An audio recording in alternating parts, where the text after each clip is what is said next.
Hello everyone, I'm Cheryl, and today I'll be reading Curious George, Snowy Day. It is adapted by Roden Moscovich.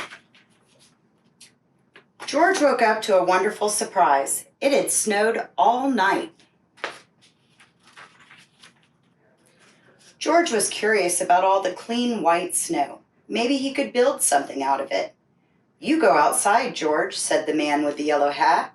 "I'll make us some cocoa for later." This was going to be a perfect day. George went out to play. Uh-oh, he sank right into the fluffy powder. Bill, George's friend and neighbor, came by. He did not have any trouble walking on the snow. "Hey, George," Bill said, "I have an extra pair of cross-country skis you can have." Then Bill showed George how to ski by making zigzags through the snow. George could not wait to try it for himself.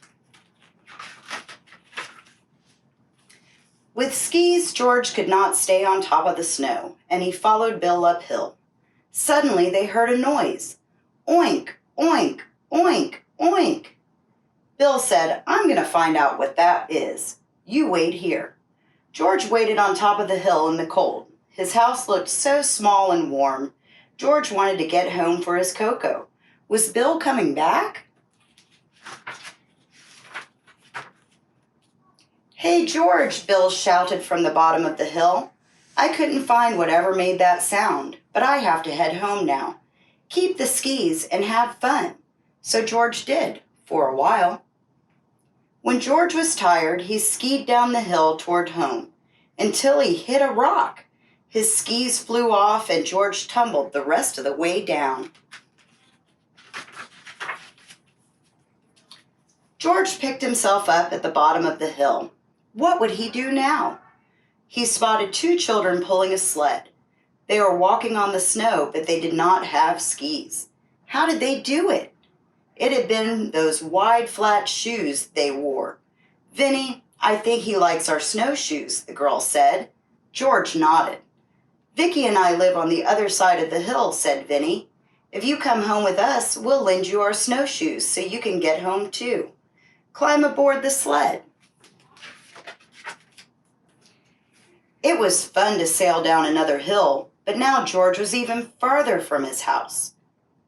"Here you go, monkey," Vicky said. She gave George her snowshoes and climbed on the sled. "Bye, monkey. Good luck."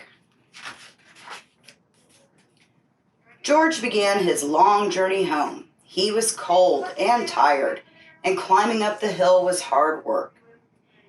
The thought of a nice steaming cup of cocoa kept him going. Oink! George looked up. There was that noise again. He decided to follow it. A cold, lost pig. What was he doing out here all by himself? And how could George rescue the poor pig? George remembered how Vicky and Vinny had rescued him. What George needed was a sled. It had to be flat and big enough for the pig to sit on. A fallen sign nearby looked like a good choice. What a ride! When George got home, he found his neighbor, Farmer Rinkins, talking to the man with the yellow hat. "Thanks for bringing my pig home, George," the farmer said. "He got out last night before it snowed." "Good work, George," said the man with the yellow hat. "There's some cocoa waiting for you inside." That was exactly what George had hoped to hear. Skiing, snowshoeing, sledding, and now cocoa. It had been the perfect snowy day. Thank you. Be sure to tune in next time.